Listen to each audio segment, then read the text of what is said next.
Welcome, everybody. We're going to go through a walkthrough of AmpliFund today and how to apply specifically for Victims Programs grants. My name is Tina Bateman. I'm joined by Megan Kohler and Criselda de la Cruz. We are the programmatic victims staff at the Montana Board of Crime Control. We're going to start with pointing out a few things on our website. Then we will go through how to apply using AmpliFund. We're going to look at a test application, and this is not specific to any particular program. Rather, we're looking at the logistics of how to apply an AmpliFund. We'll look at some of the changes that we made to the application this year and point out some of the tips and tricks that we have learned as we go through the new application process in the AmpliFund. So we're starting at our Board of Crime Control website. This is the home page. And there's two things we're going to look at here. The first one is how to find any technical assistance, as well as information on how to apply in a written format. Go up to the funding tab, down to training and technical assistance,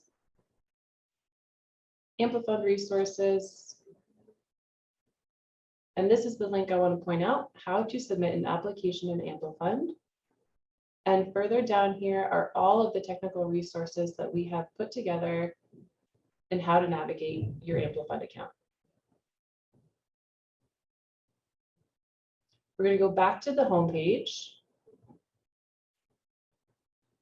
The funding tab under Browse and Apply. This is where you'll find any open funding opportunities. And I want to point out here that if you have an existing AmpliFund account, it's important to go through this link to get to the application rather than through your applicant portal where you typically log in. So make sure you use the links on this page, and when they're available, you'll be taken to the AmpliFund page. And it will look like this. Again, this is a test application for VAWA, but it will be different when you log in and look at the application. From this screen, you can either download the full application here. We recommend doing this so that you have a copy on your computer. It allows you to type up responses to narrative questions in Word and copy and paste them into your application. It's a really good practice in case you get logged out of AmpliFund. You don't lose any information. When you're ready, you'll want to hit the apply button. And if you already have an AmpliFund account, this is where you'll log in. If you do not have an AmpliFund account, this is where you will create it. We already have an application started, so we'll click on this link and it should bring us to where we left off.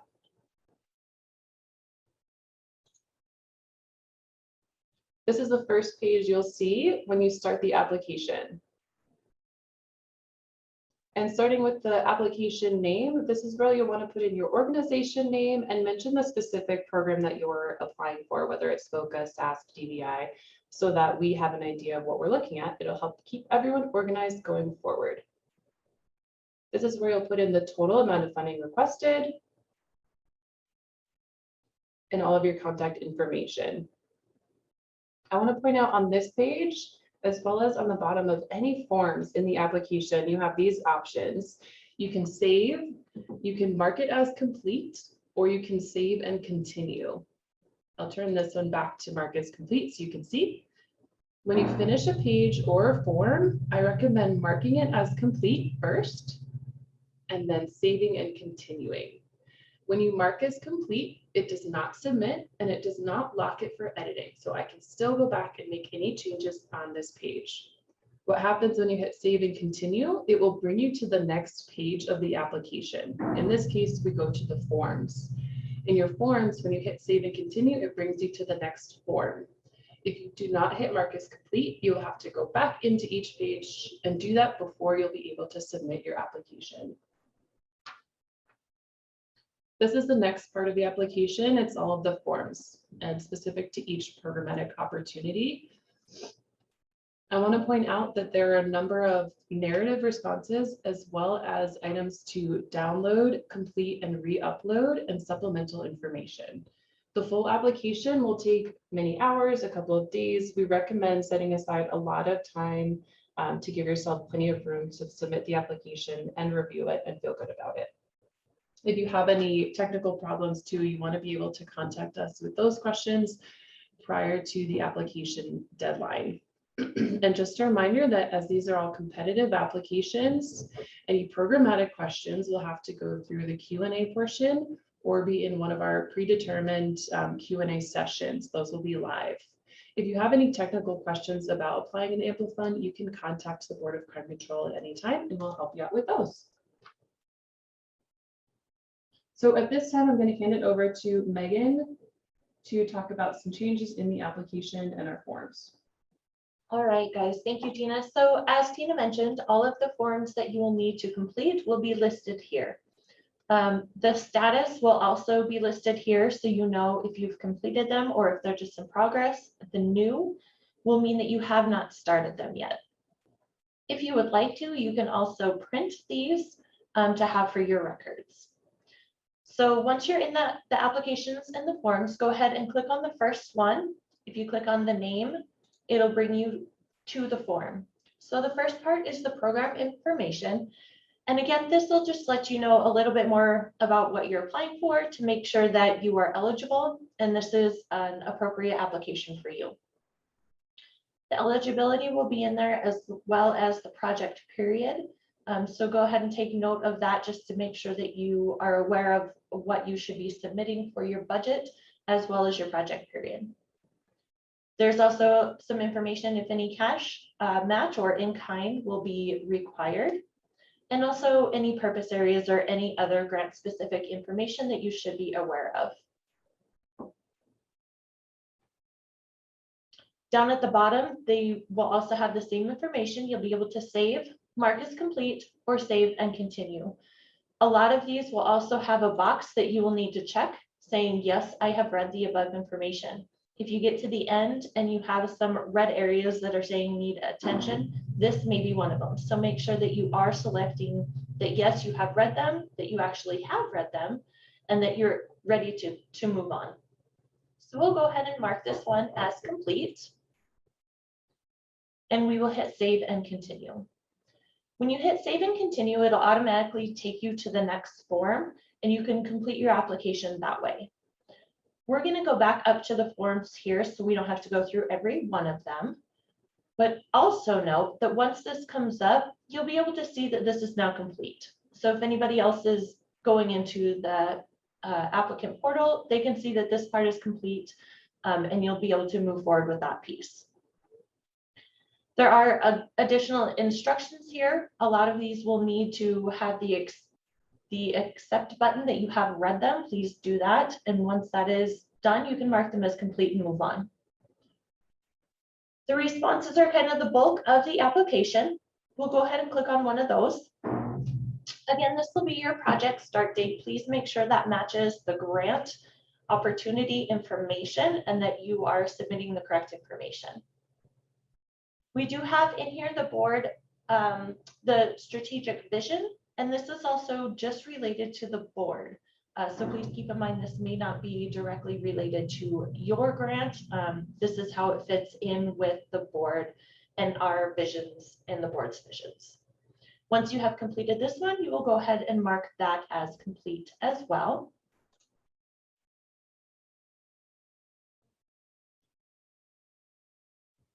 Another part of the response I wanted to point out is the budget narrative, as this is also a very large part of your application. In here, we have a lot of templates that you can use. I highly suggest using those and putting them into the box down here. And as Tina mentioned, it is very important to create this in another document. You can copy and paste tables into this as well. So that's why we do suggest that that's done in a different document and pasted in here. If you do have a table that you are calculating any of your personnel, your fringe, match, etc., you may do it that way, and it should copy and paste over. And again, if you have any technical issues with that, please let us know and we can help you through that piece. Each one of the budget areas will have a box that you will need to complete and put in your information. If there is an area that you are not including in your budget, you're not asking for money for that category, you can just mark that here as not applicable or whatever you would like to say. We are not using travel, whatever works for you.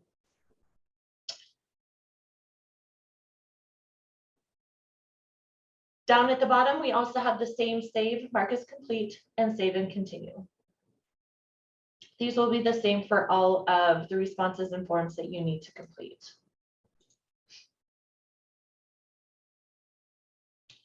One of the areas that we have updated a little bit are some of the directions in our executive summary, the needs statement, things like that.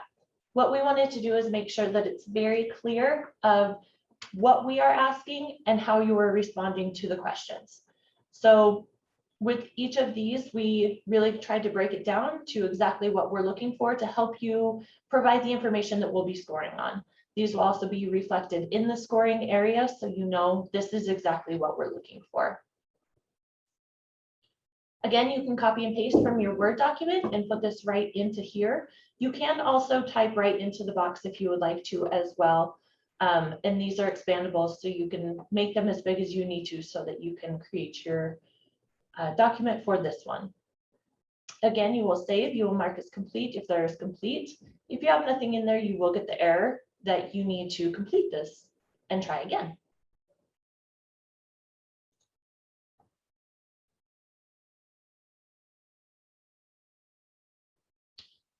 One other area I wanted to point out is the logic model. We have, if you have previously submitted last year, this was part of the application as well, so this may not be new to you. If this is new to you, we do have the toolkit, which is very helpful to show you how you will need to complete that. We do have the toolkit up here. It'll tell you exactly what you need to put in each one of the boxes. So I recommend printing this out first, working on this with your team that you've identified that you're going to, that's going to be working on the program with you. So this is going to be any of your, you may want to talk to your program staff, some funders, some partners, things like that. We also have trainings that are available on our website that are directly related to the logic model. So if you have any questions about that, go ahead and go back to our website and see if you don't get what you need from this document, see if it's on our website to help you with this piece. I do recommend that the logic model is completed before you start your application. This will help you complete your budget as well as any of the goals that you are going to complete in your performance plan. We have also included the actual template for you to use to create your own logic model. You can simply type in the boxes, they will expand as needed.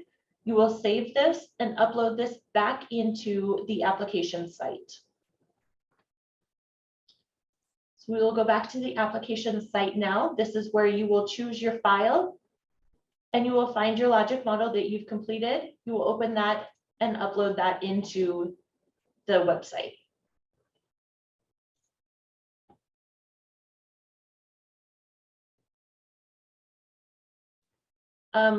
Please go ahead and check to make sure that once you're working through these, that these are all marked as complete.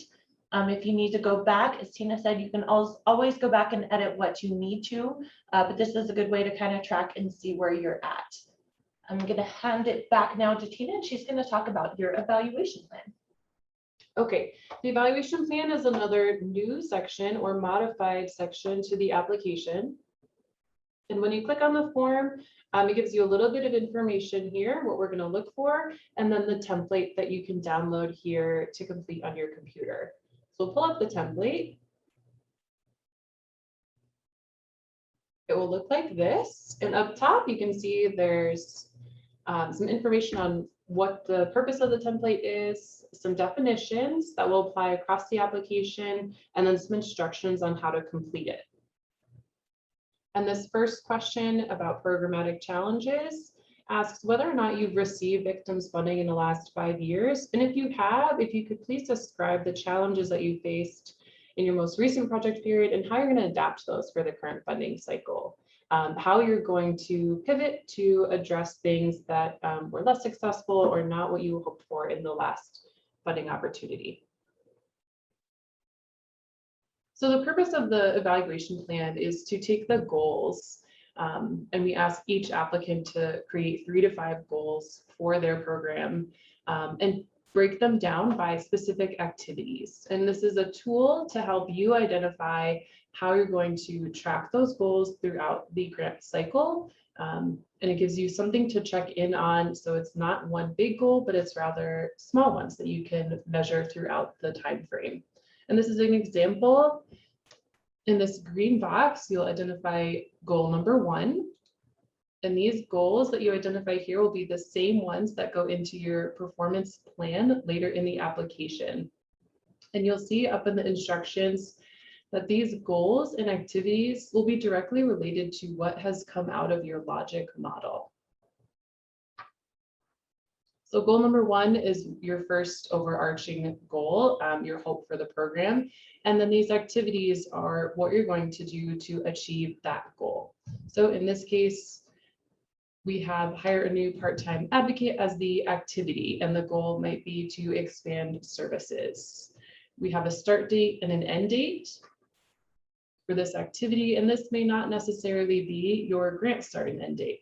You could have an activity that you hope to get done in the first 3 months. Identify a responsible person. This is the person who's going to be checking in on this activity and will be able to update on the status of this goal. And then the description and the tracking method, just a little bit more about what you need to do to achieve this one, write a position description, post the job, and then the tracking. How are you going to be measuring this? How are you going to monitor what's going on, and how often will you be doing that? There's an option for up to 5 goals. Again, you're required to have 3 as a minimum, 5 as a maximum. And the number of activities is up to you. You can add more as needed. And just a reminder that this should all flow out of your logic model and then go directly into your performance plan.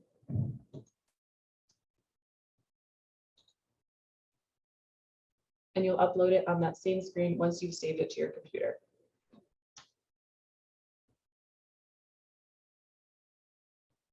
And now Griselda is going to take over and talk about the rest of the forms and supplemental information. Okay. So as we get into the application, we have supplements that do need to be submitted into the application. I'll click into the first one. This supplemental page is application information, where you will input your federal employee identification number, what kind of organization details pertain to your agency, and if you have grant history with NBCC. On this page, I'm not going to fill it out, but I am going to click Save. When we go back to the application forms, you will notice that because I saved it, it marks it in progress. Now, I'm going to go ahead and click back in there and fill out the page.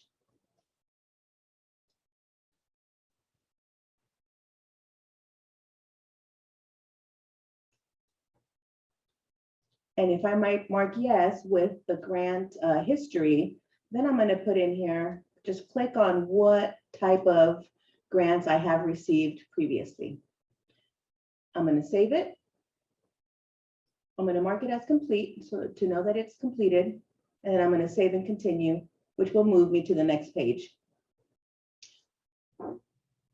This supplemental 2-page, there has been some changes with the SAM.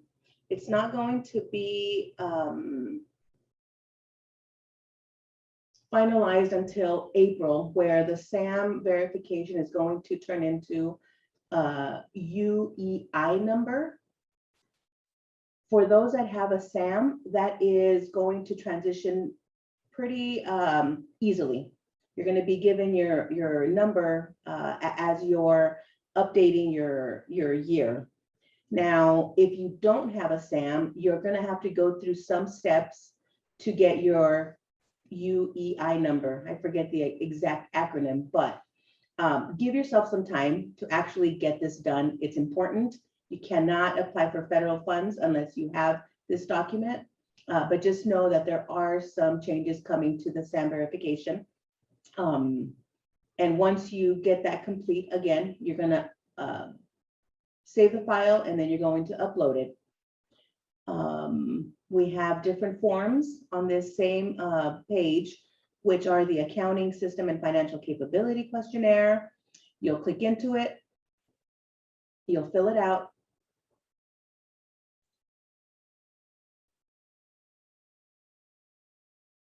You'll fill it out as you normally do, fill it out completely. And then that will, oh boy, how do I get back to the page? Then we'll go back to our page.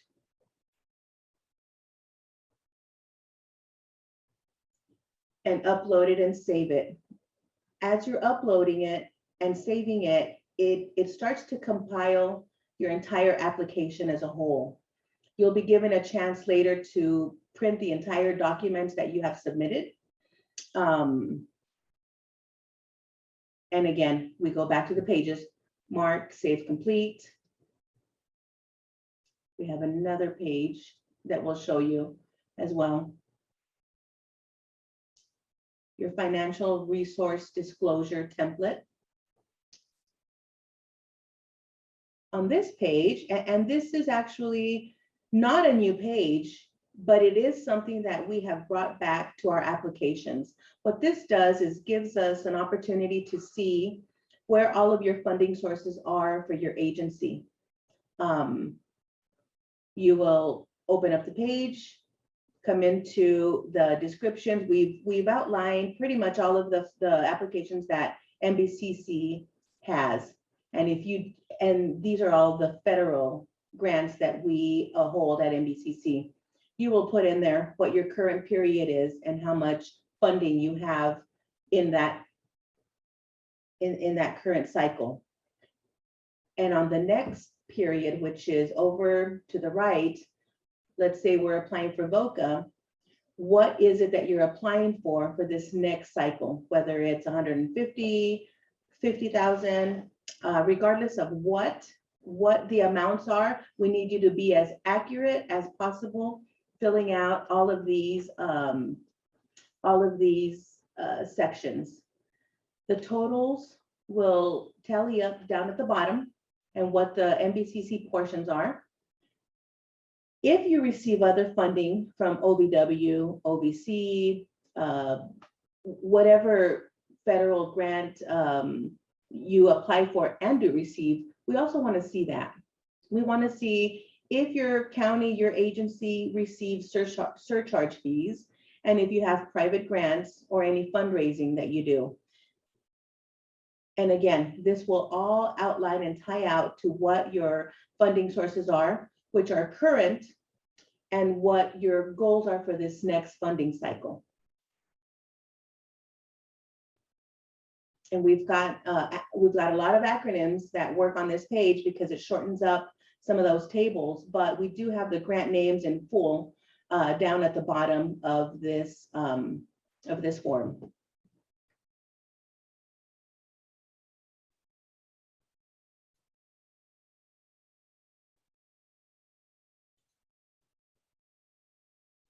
We're going to go ahead and save and continue.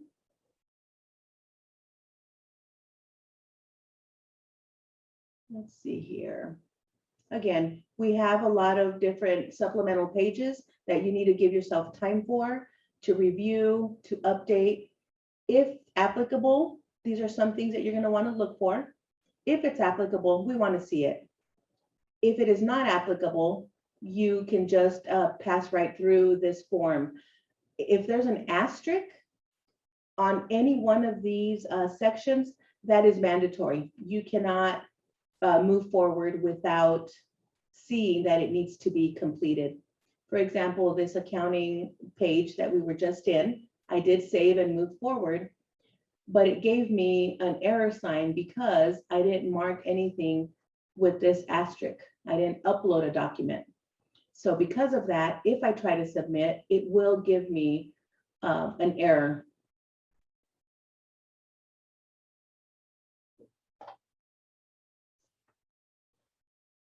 Let's see here. All of these supplements here, again, give yourself some time to read through them. These forms are not new to you. They're just new because of the AmpliFund system. You've done these forms before.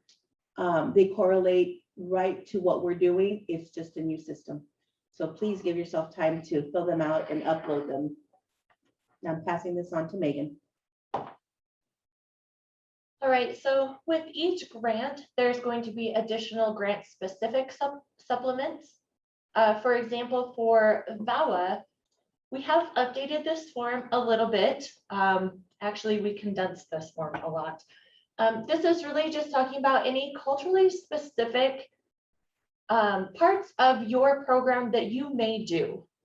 So if you do any of these that you're using with the grant funds, so in this case, VAWA, please mark the boxes of any ones that you do with the VAWA funding. Down below, there's a box for you to describe how you serve the selected populations. So if your program is primarily directed towards racial or ethnic minority groups, please indicate that down here of why you feel like that's how you're meeting this culturally specific set aside. This is something that is federally required by VAWA, so we would like to capture this a little bit better, which is why we created this form here. We're going to mark this one as complete, and we can go ahead and save and continue. Another one of the VAWA requirements is the sexual assault set aside. If you have any funds that you are using that focus on sexual assault, you can go ahead and select yes here. If yes, additional information will be required. This is a text box that you can just type in the % of the funds that are allocated to sexual assault. So if 50% of your program is directed towards sexual assault, go ahead and put 50% in here. Then you will need to describe in as much detail as you can how you address the sexual assault. And you will just put that down here in the text box. Once that is complete, you can go ahead and mark as complete. If you have not put this information in, as Christelda pointed out, these are required. You won't be able to move forward until you have done that piece. Another piece with VAWA that is for some of the categories, including prosecution, law enforcement, and the court-based applicants, you are required to complete this form as well. This is not required for everybody. Some of the supplements are not. In this case, it only is going to be applicable for prosecution, law enforcement, and court applicants. Once you have downloaded this, filled out that information, you will upload that again back into the program, and you will save and continue, and you can also mark that as complete if you are done with that area.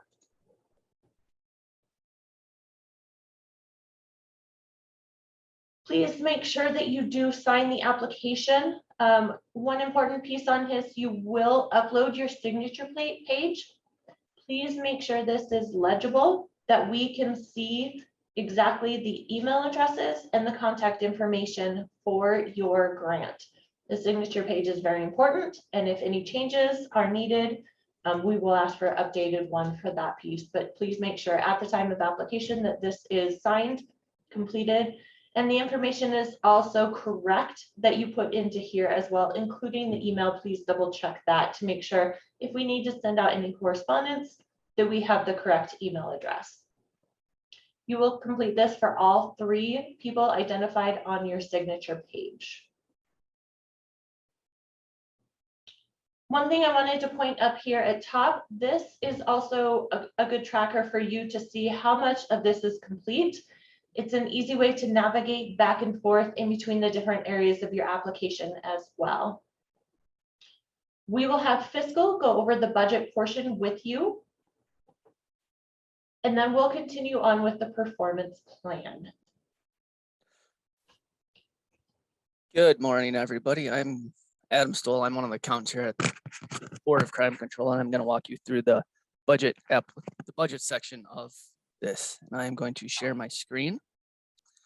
I am on the application forms page. There are 4 major pages that relate to your budget, and they are your budget instructions, your project personnel, your budget narrative.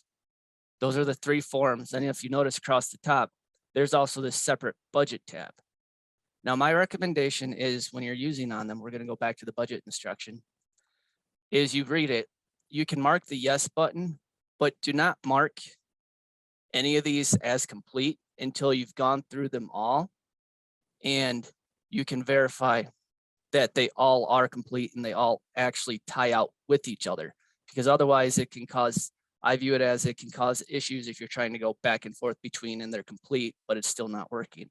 So the budget instruction page really does just talk about how to create your basic budget and the difference between cash and in-kind match and supplanting of federal funds, which is a very large no-no. So don't do it. It also talks about position classification, which is new this year. It talks about exempt employees versus non-exempt employees. And these are standards set forth both in federal law and Montana law. And so we included them on there so you can look up. And when you get to the positions page, you'll notice there's radial buttons that you have to click as whether or not they're an exempt employee or a non-exempt employee. So I am going to go back to the applications. And now we go to the project personnel page, response 2. When you click on this page, you'll notice there's the first one that's asking you for is the organizational chart. So just go ahead and just like all other upload files, you click choose the file, you select your correct document, open, it attaches it.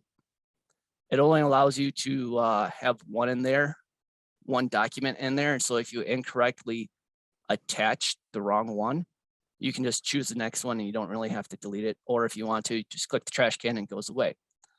So last year when we had this set up, we only had 5 positions. If you wanted 5 positions, then you'd have to click a button to do more. This year we have it set up to where you can do 15 positions in there.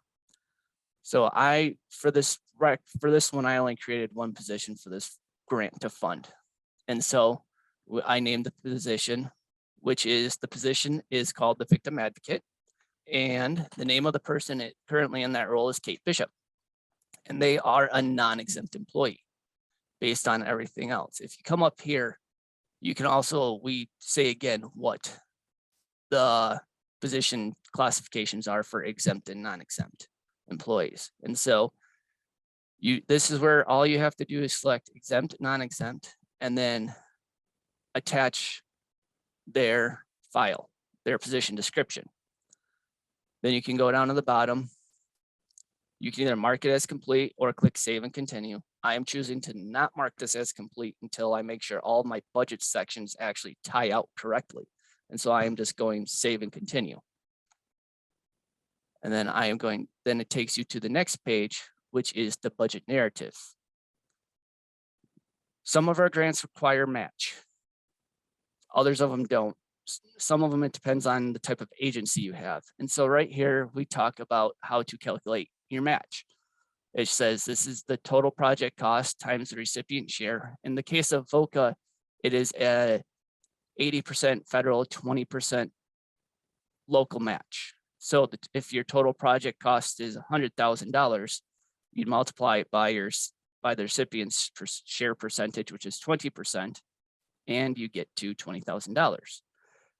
There's also various other ways you can go through and determine your match requirement, but we find the easiest one, and so we put it out there.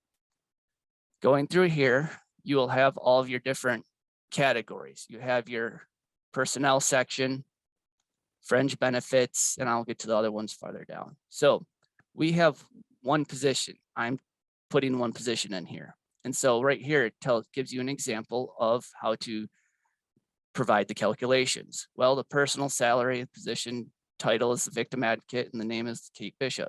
She's 1 FTE at $20 an hour for $41,600 a year. However, we are only requesting a 0.5 FTE to be charged to this grant at $20 an hour. So that's really $20,800 a year.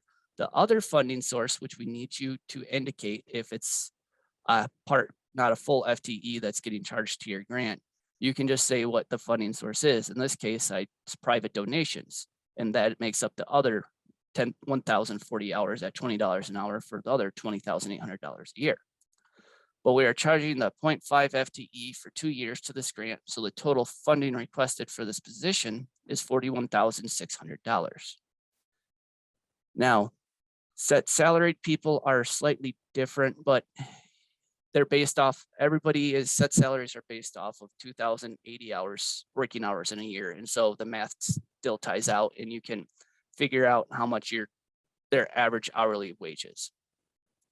When you come down to the fringe benefits sections, we provide more examples of how to calculate your fringe benefits. Now, FICA and FUTA and SUTA, because we're all in the state of Montana, are all going to be the same or within very, very close reason.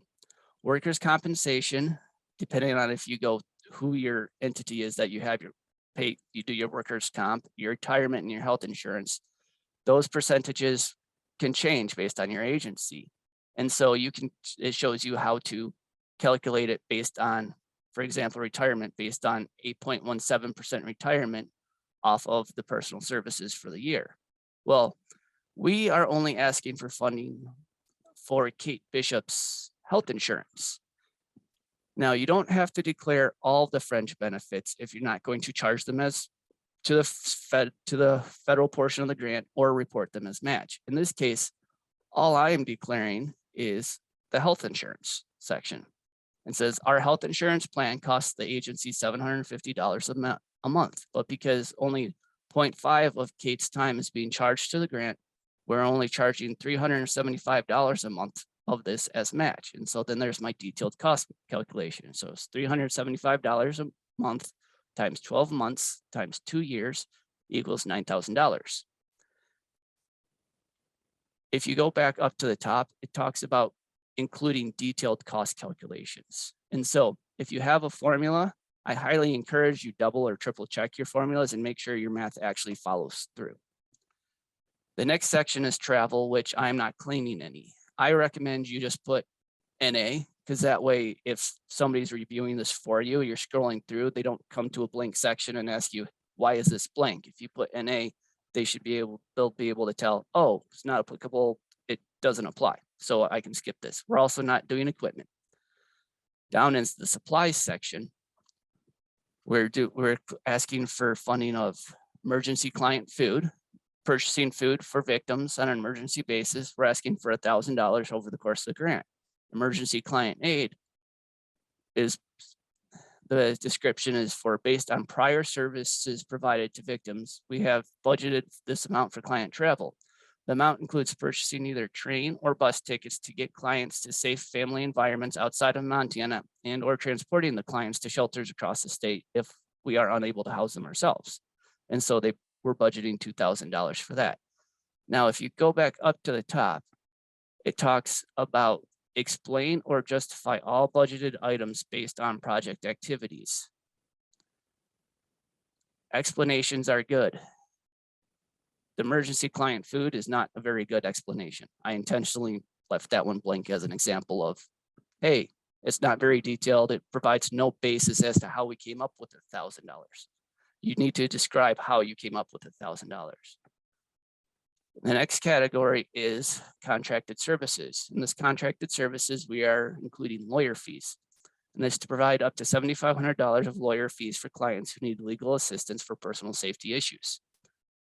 This will not exceed the $81.25 per hour for the federal requirement. If you go up to this consultant fee, we have descriptions as to why and how much, and it really is the federal regs that require us to limit it. But if you continue through the description, it says the grant will fund $5,000 of this expenses, and the lawyers are going to donate the other $2,500 total. But so that is our in-kind match that I will show you on another screen. We are not doing indirect costs, so NA. And then for the other category, this is where the other category is things you can't actually touch, like your electric bill and your gas bill, your sewer bill and your water bill. Can't actually touch the electricity. They're for things like that. But this is for the gas. slash electric bill for our office. The bill is about $400 a month, and based on our cost allocation plan, using the direct square footage of each employee's office, the portion that can be charged to VOCA is 25% of the total bill. Now, if you cost allocate expenses, you must provide your rationale as to how you're allocating them. You can't just essentially say, we're going to charge this grant $100 because that's what we budgeted. Your budgeted amounts must be based in fact. So up here it talks about different ways you can do it: square footage, number of FTEs, and there's a lot of various other ways you can cost allocate plans. And so after you fill in this section also, you come to the bottom, you have your standard options of save, mark as complete, or save and continue. I'm not going to click mark as complete. However, if you do, you can always change it back by clicking it again, and it changes it back to mark in progress. So then I will click save and continue.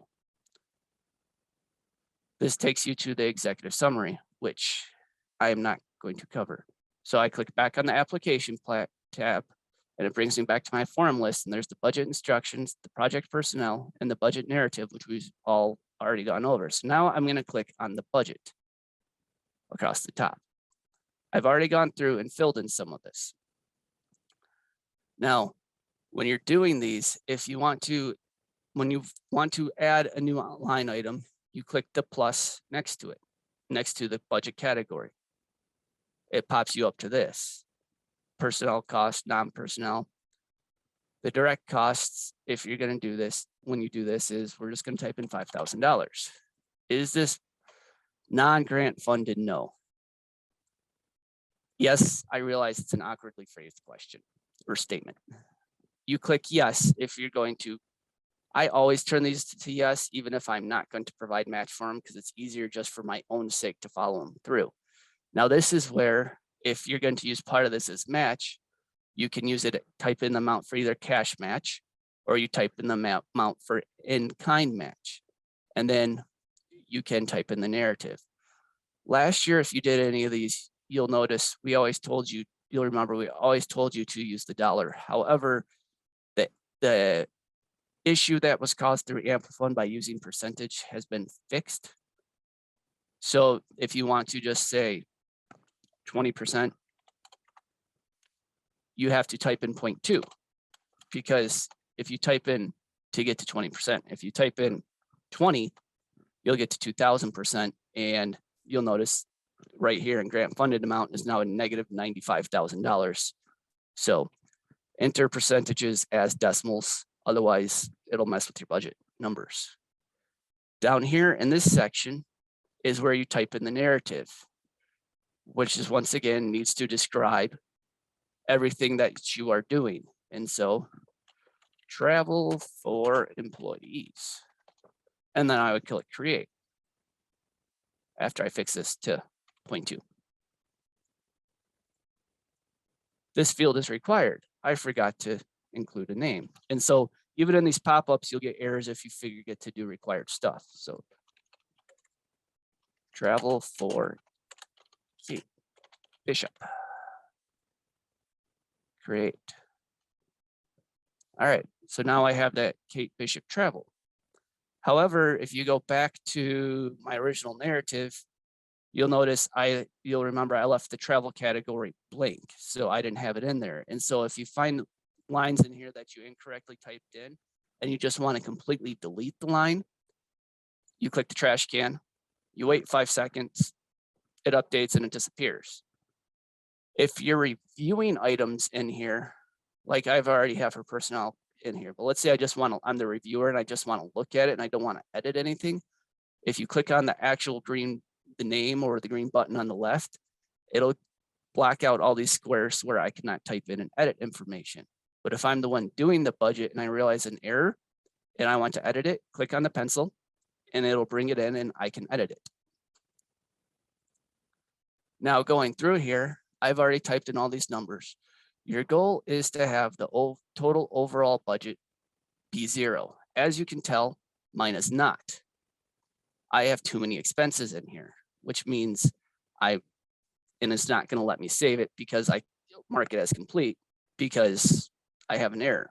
So I look up And because I can't show you both my screens at once, I have my actual budget in my Excel spreadsheet off to the left-hand side.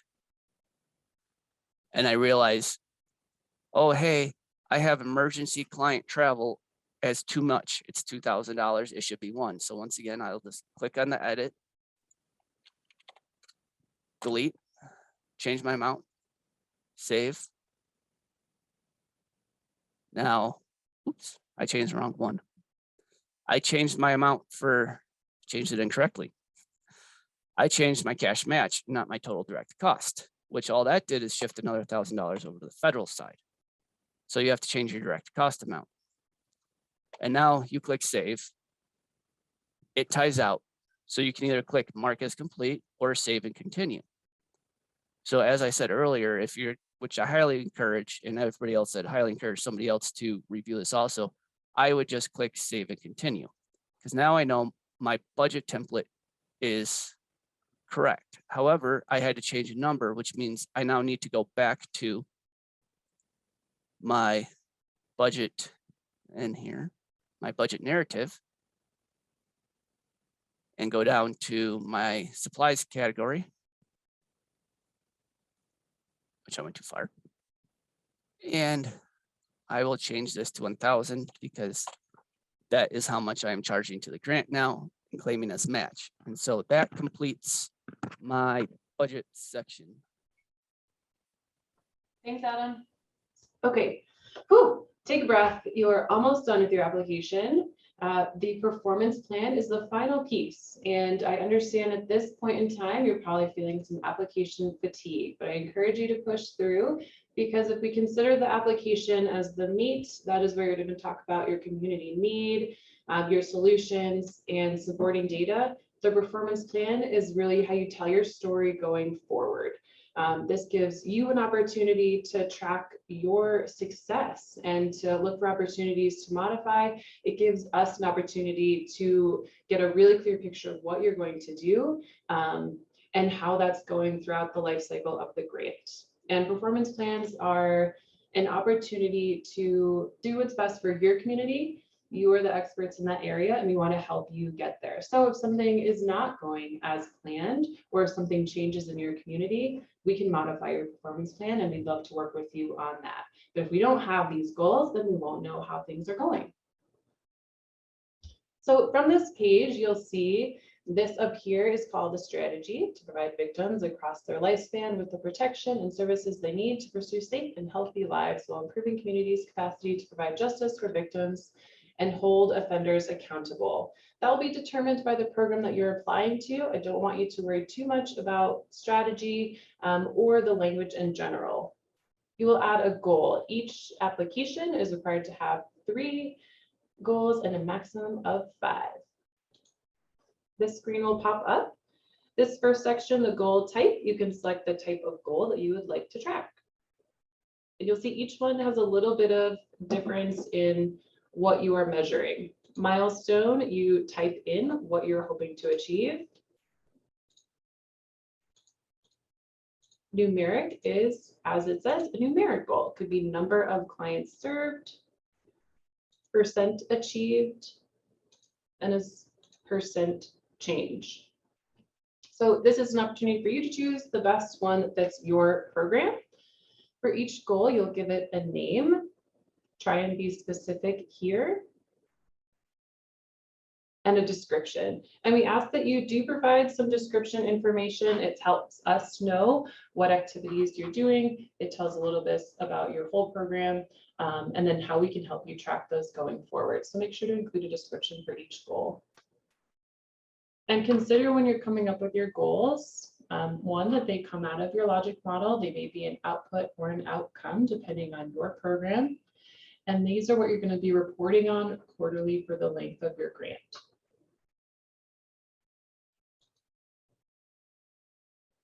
So after you have 3 to 5 goals put in for the strategy, you're ready to mark this area as complete and save and continue. Okay, this is the final page of the grant application. And as you can see, we have not completed our application. We have a couple of errors down here in red. We have forms containing fields. These are required fields that have not been completed. We have empty strategies, and our budget has errors. You'll note that if something has not been uploaded or if a page has not been marked complete, there's no error.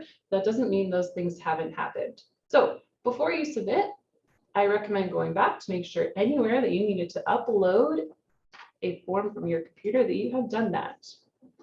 If this submit button is still grayed out, most likely you have a page or a form that has not been marked as complete at the bottom. So you want to go through and look for those. And in the forms, you can easily do that from here and look for one that does not say complete in this middle column. When you're ready, you can go ahead and hit submit. This button will be green. That will tell you that you're ready to go. And then you'll receive a message that says your application has successfully been submitted. Again, give yourself some time before the application deadline. So if you run into any technical problems, you can contact us and we will help walk you through that. Thank you for joining us today. Ladies, anything else you'd like to add? I don't think so. Nope. All right, that'll wrap it up. Thanks, everybody.